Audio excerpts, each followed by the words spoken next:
स्वागत है आपका आज की क्लास में। ये जो आपकी क्लास है पिछली वाली क्लास का सेकंड पार्ट है। पिछली क्लास में आपने इस वाले चैप्टर को आधा पढ़ लिया था, आधा चैप्टर इसका अपन आज पढ़ेंगे। ठीक है, पिछली वाली क्लास में अपन ने रासायनिक अभिक्रियाओं तक पढ़ लिया था, रासायनिक समीकरण तक। ठीक, अब अपन इस वाली क्लास में देखेंगे रासायनिक अभिक्रियाओं के प्रकार, यानी रासायनिक अभिक्रिया कितने प्रकार की है।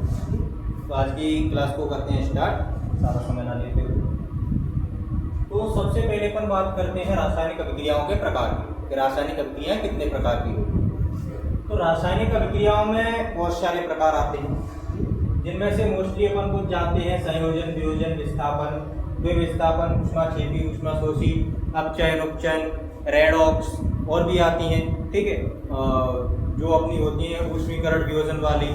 ठीक है, तो बहुत सारी अभिक्रियाएं इसमें अपनी आती हैं, जिनको अपन क्या करेंगे देखेंगे। जैसे इसमें उदासीनीकरण अभिक्रिया भी आती है। तो सबसे पहले बेसिक से स्टार्ट करते हैं। सबसे पहली अपनी अभिक्रिया इसमें आती है संयोजन अभिक्रिया। पेपर में बहुत बार पूछी जाती है संयोजन अभिक्रिया किसे कहते हैं, संयोजन अभिक्रिया को उदाहरण देकर समझाइए।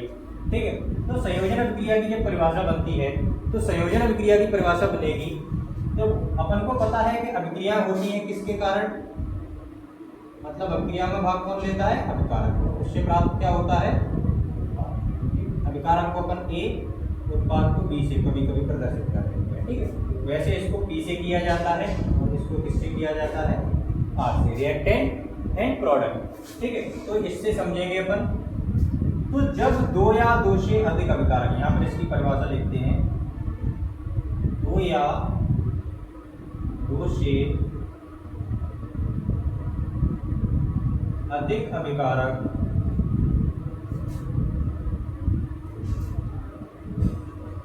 एकल उत्पाद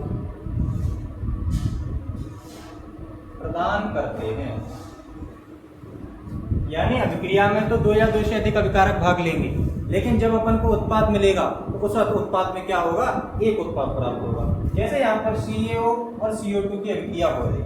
ठीक है, यानी कि जब इन दोनों की अभिक्रिया कराई जाएगी तो अपन को मिलेगा कैल्शियम कार्बोनेट। यानी दो अभिकारकों ने भाग लिया, अपन को क्या मिल गया, एक अभिकारक, एक उत्पाद अपन को मिल गया। इसको बोलते हैं संयोजन अभिक्रिया। संयोजन अभिक्रिया की बिल्कुल विपरीत होती है वियोजन अभिक्रिया। संयोजन में क्या होता है, दो अभिकारक क्या होते हैं, आपस में जुड़ते हैं। और वियोजन अभिक्रिया में दो अभिकारक आपस में, मतलब एक अभिकारक आपका होता है वो छोटे छोटे उत्पादों में क्या हो जाता है, टूट जाता है। इसमें एकल अभिकर्मक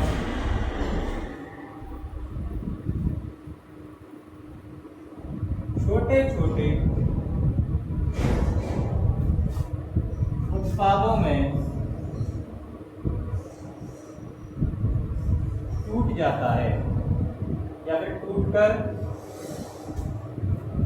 अभिक्रिया संपन्न करता है। तो अपन ऐसे लिख लेते हैं, टूट जाता है। ठीक है, वियोजन अभिक्रिया कहलाती है। जैसे यहाँ पर अपना कैल्शियम कार्बोनेट है तो ये बदल जाएगा CaO और CO2। ठीक है, कैल्शियम ऑक्साइड और कैल्शियम ऑक्साइड और कार्बन डाइऑक्साइड। ठीक है, ऐसे ही अपनी आती है विस्थापन अभिक्रिया। विस्थापन अभिक्रिया का मतलब होता है विस्थापना करना, मतलब एक स्थान से हटा के दूसरे स्थान पर रखना। अब इसमें क्या होता है, जैसे आपका कोई विलयन है, जैसे आपने बहुत बार पढ़ा हुआ, एक प्रश्न आता है कि जब लोहे की कील को कॉपर सल्फेट के विलयन में डुबोया जाता है तो विलयन का रंग क्यों बदल जाता है। ठीक है, सेम वही अभिक्रिया यहाँ पर लिखिए। ये आपका कॉपर सल्फेट का विलयन है, ये लोहा है फेरस है। जब अपन इसको इसके विलयन में डालेंगे तो ये Fe जो है इस कॉपर को इसके विलयन से क्या कर देगा, विस्थापित कर देगा। विस्थापित मतलब हटा देगा। ठीक है, तो अपन को क्या प्राप्त हो जाएगा, FeSO4 प्लस Cu। ठीक है, इसमें विलयन का रंग भी बदल जाता है। ठीक है, विलयन का क्या हो जाता है, रंग बदल जाता है। ठीक है, रंग कैसा हो जाता है, हरे से नीला हो जाता है। तो कॉपर सल्फेट का विलयन जो होता है वो कैसा होता है, हरा होता है। जैसे लोहे की कील को डालते हैं विलयन का क्या रंग हो जाता है, नीला हो जाता है। तो ध्यान रखना, ये वाला प्रश्न बहुत बार पूछा जाता है। इसकी परिभाषा लिख देते हैं, एक अभिकारक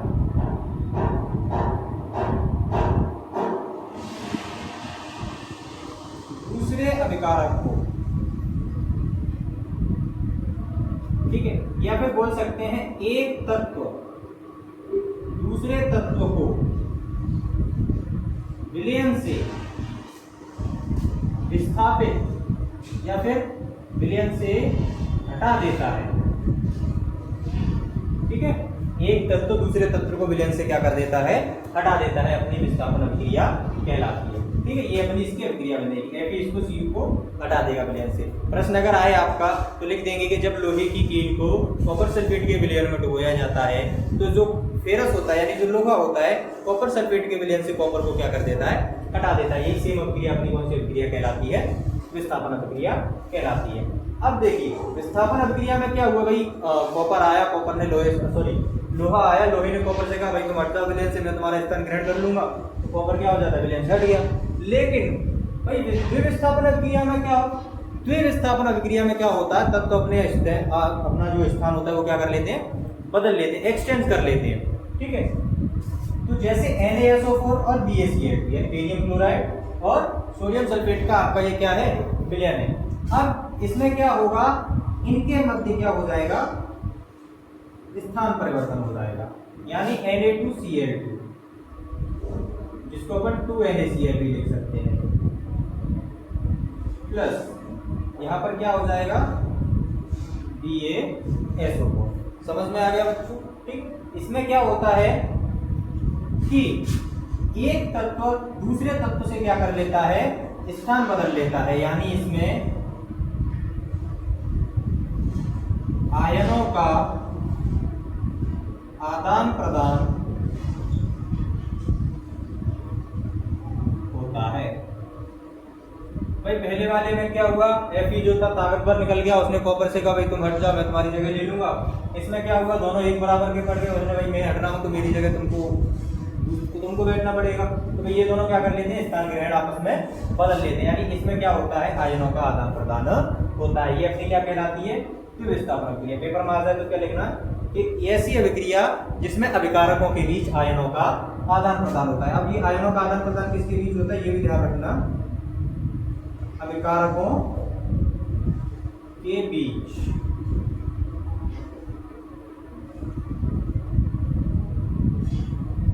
ठीक, हाँ। इसके बाद अपनी आती है ऊष्माक्षेपी अभिक्रिया। ठीक है, ऊष्माक्षेपी अभिक्रिया क्या होती है भाई, ऐसी अभिक्रिया जिसमें अभिक्रिया के अंत में क्या निकले, ऊष्मा निकले, और ऊष्मा शोषी जो होती है उसमें क्या होती है, ऊष्मा अवशोषित होती है। ठीक है, जिस अभिक्रिया में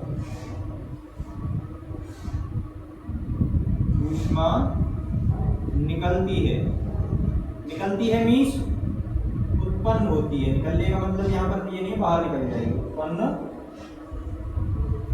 निकलती है, उसी कहलाती है ऊष्माक्षेपी अभिक्रिया कहलाती है। ठीक है, अब ऊष्मा शोषी मतलब जिसमें ऊष्मा क्या हो, अवशोषित हो। ठीक है, ऊष्मा क्या होता है, ग्रेविटी, जैसे N2O2 और ऊष्मा, ये अभिक्रिया हुई, अपन को 2Na प्राप्त हुआ, यानी इसमें ऊष्मा का क्या हो गया, अवशोषण हो गया।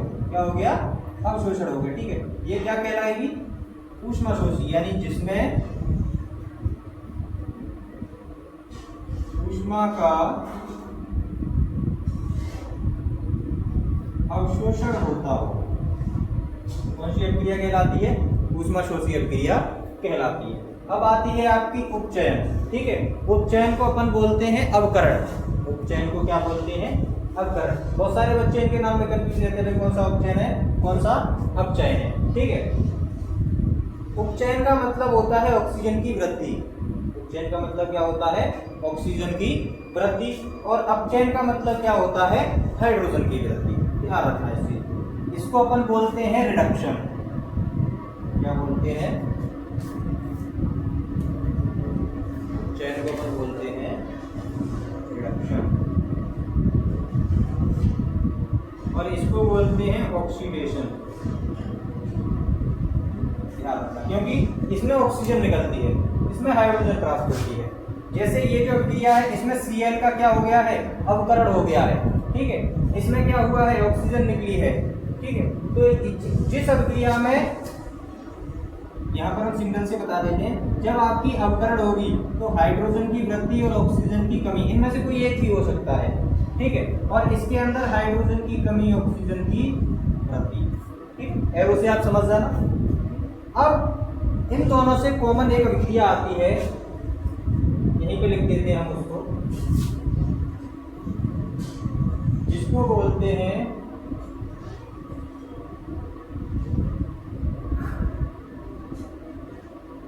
रेडॉक्स अभिक्रिया। क्या बोला जाता है बच्चों? रेडॉक्स अभिक्रिया। इसका मतलब होता है वह अभिक्रिया जिसके अंदर अपचयन और उपचयन यानी ऑक्सीकरण और अवकरण दोनों होते हों, यानी वह अभिक्रिया जिसके अंदर अपचयन और उपचयन दोनों हो, या फिर एक पदार्थ का क्या हो, अपचयन हो और एक पदार्थ का क्या हो। रेडॉक्स अभिक्रिया वह होती है जिसके अंदर एक पदार्थ का क्या हो, अपचयन हो, एक पदार्थ का क्या हो, उपचयन, यानी एक पदार्थ का अपकरण हो रहा हो, दूसरे पदार्थ का क्या हो रहा हो, ऑक्सीकरण हो रहा हो, या फिर दोनों ही एक साथ हो रहा है, यानी अपचयन उपचयन दोनों क्या हो रहे हो, एक साथ हो रहे हैं, वो आपकी क्या कहलाती है, रेडॉक्स अभिक्रिया कहलाती है। ठीक है बच्चों, अब आप क्या कर सकते हो, इसका स्क्रीनशॉट ले सकते हो। ठीक है, अगर आपको और समझ में नहीं आता है तो आप वीडियो को दोबारा क्या कर सकते हो, पीछे जाके दोबारा से देख सकते हो। इससे आगे बढ़ते हैं हम। ठीक है,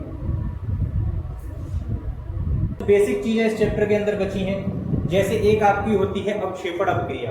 ठीक है, अवक्षेपण अभिक्रिया क्या होती है, वह अभिक्रिया जिसके अंदर किसी अवक्षेप का निर्माण हो। अवक्षेप मतलब जैसे कि आप क्या करते हो कि घरों पे जैसे आग जलाते हैं, ठीक है, लकड़ी से क्या करते हैं, आग जलाते हैं, तो आग जलाने के पश्चात अपन को अंत में एक अवक्षेप प्राप्त होता है जिसको अपन राख कहते हैं। अब अवक्षेप का मतलब तो समझ में आ ही गया होगा कि यानी अभिक्रिया के अंत में कुछ पदार्थ अलग से प्राप्त हो। अभिक्रिया संपन्न हुई, उस संपन्न अभिक्रिया से अपन को मेन पदार्थ अलग मिला और उससे अवक्षेप अलग मिला।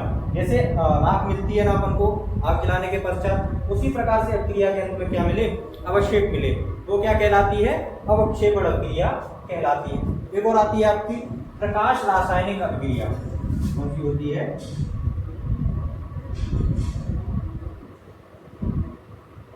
प्रकाश रासायनिक अभिक्रिया। ठीक है बच्चों, नाम से ही पता लग रहा है कि प्रकाश रासायनिक अभिक्रिया क्या होती है। प्रकाश मतलब सूर्य के प्रकाश में संपन्न होने वाली वह अभिक्रिया जो कहाँ कंप्लीट हो, सूर्य के प्रकाश में कंप्लीट। उसका जो उत्प्रेरक है वो कौन होना चाहिए, सूर्य होना चाहिए। ठीक है, वो क्या करे, अभिक्रिया को संपन्न होने के लिए प्रेरित करे। ठीक है बच्चों, अब इसमें आपका कुछ अन्य चीजें आती हैं, जैसे कि संचारण किसे कहते हैं, ये संचारण को समझाइए, या फिर संचारण से बचाव के कोई उपाय लिखिए। ठीक है, तो संचारण क्या होता है, जब कोई धातु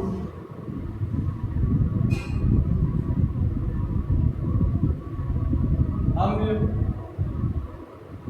आर्द्रता, वायु, आर्द्रता में होती है आपकी नमी आदि के संपर्क में आती है,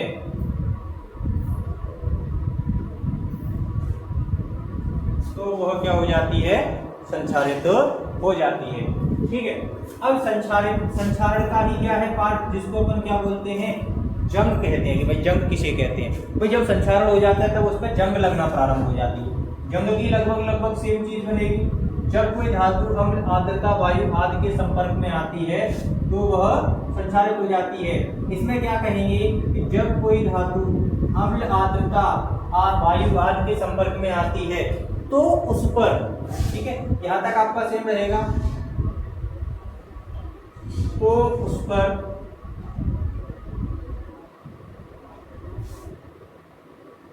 पीले रंग की एक, पीले नहीं सॉरी भूरे रंग की परत चढ़ जाती है। उसे क्या कहते हैं, जंग कहते हैं। समझ में आ गई बच्चों। अब देखिए इसमें अंतर होता है, यानी कि जब कोई धातु अम्ल, आर्द्रता, वायु आदि के संपर्क में आती है तो वह संचारित हो जाती है।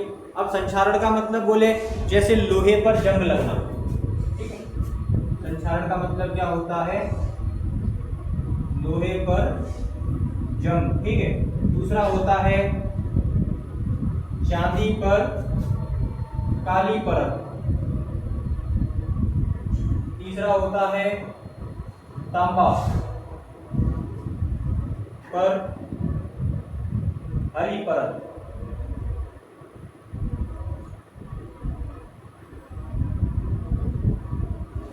समझ में आ रही है? जैसे जो आपका तांबा होता है, कॉपर होता है, उसके ऊपर क्या होता है, हरी परत चढ़ जाती है। जैसे आपने अंगूठी पहन रखी है हाथों में तांबे की, कॉपर की, तो क्या होता है जब आप कभी उसको उतारते हो तो आपको उंगली कैसी लगती है, हरी लगती है। ठीक है। चांदी जो होती है आपकी काली हो जाती है लंबे समय के अंतराल के बाद। लोहे पर क्या हो जाता है, भूरे रंग की परत चढ़ जाती है, जिसे क्या कहते हैं, जंग कहते हैं। जब धातु अम्ल आर्द्रता वायु आदि के संपर्क में आती है तो उस पर भूरे रंग की परत चढ़ जाती है, जिसे क्या कहते हैं, जंग कहते हैं। अब जंग या संक्षारण से बचाव के उपाय बच्चों हम यहाँ लिखते हैं।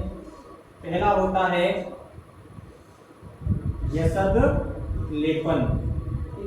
यसद लेपन मीन्स जो धातु होती है उसके ऊपर क्रोमियम या जिंक की, यानी अधिक सक्रिय धातु की, धातु से अधिक सक्रिय धातु की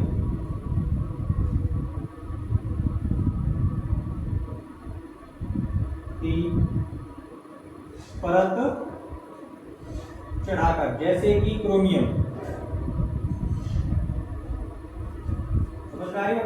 जो धातु है उसके ऊपर उससे अधिक सक्रिय धातु की क्या कर दी जाए, परत चढ़ा दी जाए। जैसे क्रोमियम की परत चढ़ा दी जाए, जिंक की परत चढ़ा दी जाए। ठीक है।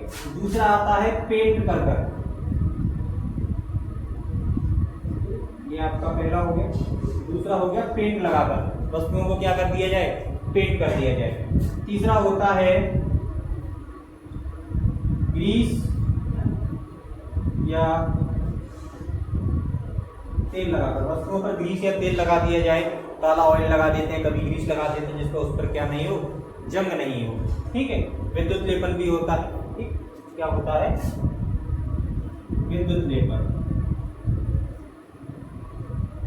सेम ये सब लेपन की तरह कार्य करता है, इसमें इलेक्ट्रॉनों का प्रभाव किया जाता है। ठीक है। अब देखते हैं विकृत गंधता। विकृत गंधता क्या होती है, जब कोई खाद्य पदार्थ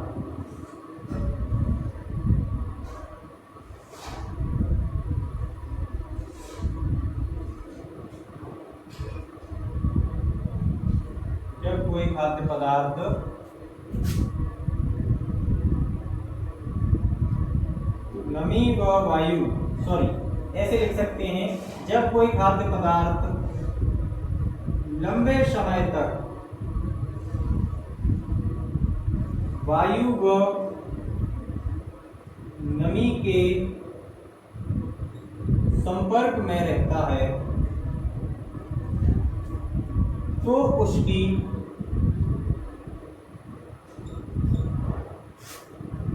स्वाद तथा गंध बदल जाती है। ठीक है। यानी कि वो क्या हो जाता है, विकृत गंधित हो जाता है, और यही गुण क्या कहलाता है, विकृत गंधिता कहलाता है। यानी जब कोई खाद्य पदार्थ वायु नमी के संपर्क में आता है तो वो विकृत गंधित हो जाता है, जिससे उसका स्वाद तथा गंध क्या हो जाती है, बदल जाती है।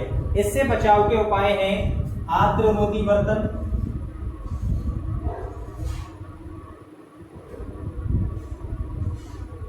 ठीक है। दूसरा आता है नाइट्रोजन। ठीक है बच्चों, नाइट्रोजन से क्या कर दिया जाता है, उनको प्रभावित कर दिया जाता है, डिब्बे में नाइट्रोजन भर दी जाए। ठीक है। इससे संबंधित एक प्रश्न भी आता है कि चिप्स की थैली में नाइट्रोजन गैस क्यों भरी जाती है। ठीक है। तो इसीलिए भरी जाती है ताकि वो चिप्स जो है लंबे समय तक विकृत गंधित ना हो। तो ये भी आप लिख के आ सकते हो। आखिरी प्रश्न आपका इस चैप्टर का आता है, मैग्नीशियम रिबन को वायु में जलाने से पहले साफ क्यों किया जाता है। ठीक है। मैग्नीशियम रिबन जो होता है वो मैग्नीशियम से बना होता है। ठीक है। अब मैग्नीशियम जो होता है क्रियाशील धातु होता है। कैसा धातु होता है बच्चों, क्रियाशील। ठीक है।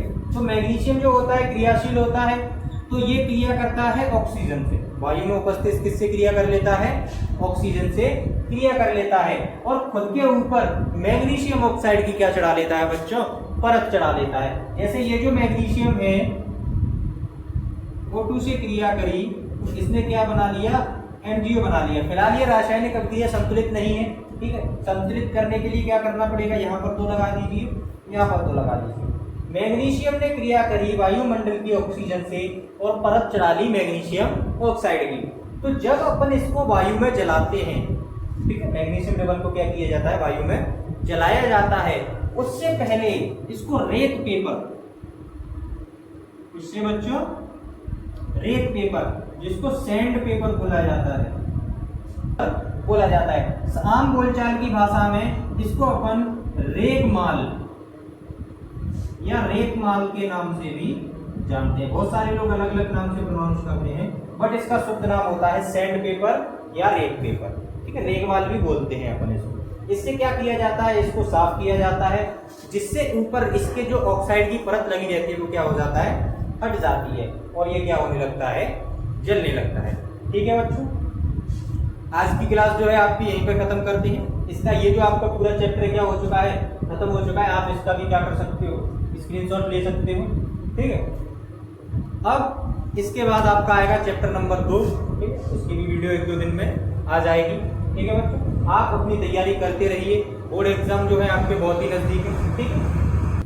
तो आज की वीडियो यहीं खत्म करते हैं। वीडियो को जो है लाइक कर देना, चैनल को जो है क्या कर देना, सब्सक्राइब कर देना, ताकि आपको क्या हो ऐसी वीडियो भविष्य में मिलती रहे। जिनको ऑफलाइन बैचेस लेने हैं वो हमारे address Jote road Korsa, Sharma coaching classes, ठीक है। Sharma coaching classes Jote road Korsa पर आकर ले सकते हैं, ठीक है। ऑनलाइन क्लास लेनी, ऑनलाइन आप इस यूट्यूब चैनल के माध्यम से ले सकते हैं। धन्यवाद।